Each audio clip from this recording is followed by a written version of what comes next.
Arden's Tech Cycle। ये मैं भालू के बारे में बता रहा हूँ। भालू की काफ़ी इंसिडेंट्स होती हैं स्लॉथ बियर की, वो एक अटैक कर देता है और इस तरह की बातें होती हैं। तो मैं बताना चाहूँगा कि भालू कभी हमारे ऊपर फालतू में अटैक नहीं करता है। भालू का नेचर होता है कि उसको दिखाई बहुत कम देता है, आईज बहुत छोटी छोटी होती हैं, उसकी स्मेलिंग पावर जो है, सूंघने की क्षमता जो है बहुत ज़्यादा होती है। तो जब ज़मीन पे चलता है तो ज़मीन पे मुंह लगा के चलता है, सूंघता हुआ चलता है। और ऐसे में जब वो चल रहा है तो उसको पता नहीं है, जब वो ऐसे मुंह नीचे करके चलता है और अचानक सामने से कोई आ जाता है तो वो एकदम से हड़बड़ाहट में चपट्टा मारता है, मतलब वो डर जाता है एक तरह से, इसे कहते हैं ना कि अचानक सामने आ गया। तो वो रिफ्लेक्स है उसका, और वो एक हाथ मारता है और मार के वो उसी में आदमी का काफ़ी नुकसान हो जाता है, उसकी डेथ तक भी हो जाती है। मेन बात ये है कि वो एक शाकाहारी जीव है, वो मांस खाता ही नहीं है, बहुत कम ऐसी चीज़ें खाता है, कीड़े मकोड़े खाता है, मांसाहारी नहीं है, मतलब शिकार नहीं करता है वो। तो वो हमें क्यों मारेगा, ह्यूमन बीइंग को क्यों मारेगा? उसका हमारे से कोई लड़ाई नहीं है। सिर्फ हमें ये करना चाहिए, जब हम जंगल में कहीं ऐसी जगह पे जा रहे हैं जो भालू की टेरिटरी है, उस एरिया में हम स्टिक लेके चलें या घंटी हाथ में रहे टक ठक टक करके चलेंगे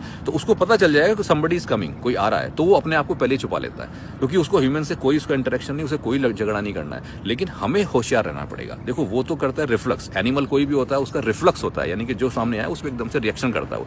ह्यूमन बीइंग के पास ब्रेन है, रीजनिंग है, थिंकिंग है, वो सोच सकता है। हमें ये समझना चाहिए, अवेयरनेस होनी चाहिए कि हम भालू की टेरिटरी में घूम रहे हैं, तो हमें थोड़ा सा अवेयर होना चाहिए और हम थोड़ा शोर करते चले तो ये एक्सीडेंट्स नहीं होंगे, क्योंकि भालू का हमारे से कोई झगड़ा नहीं है। Thank you.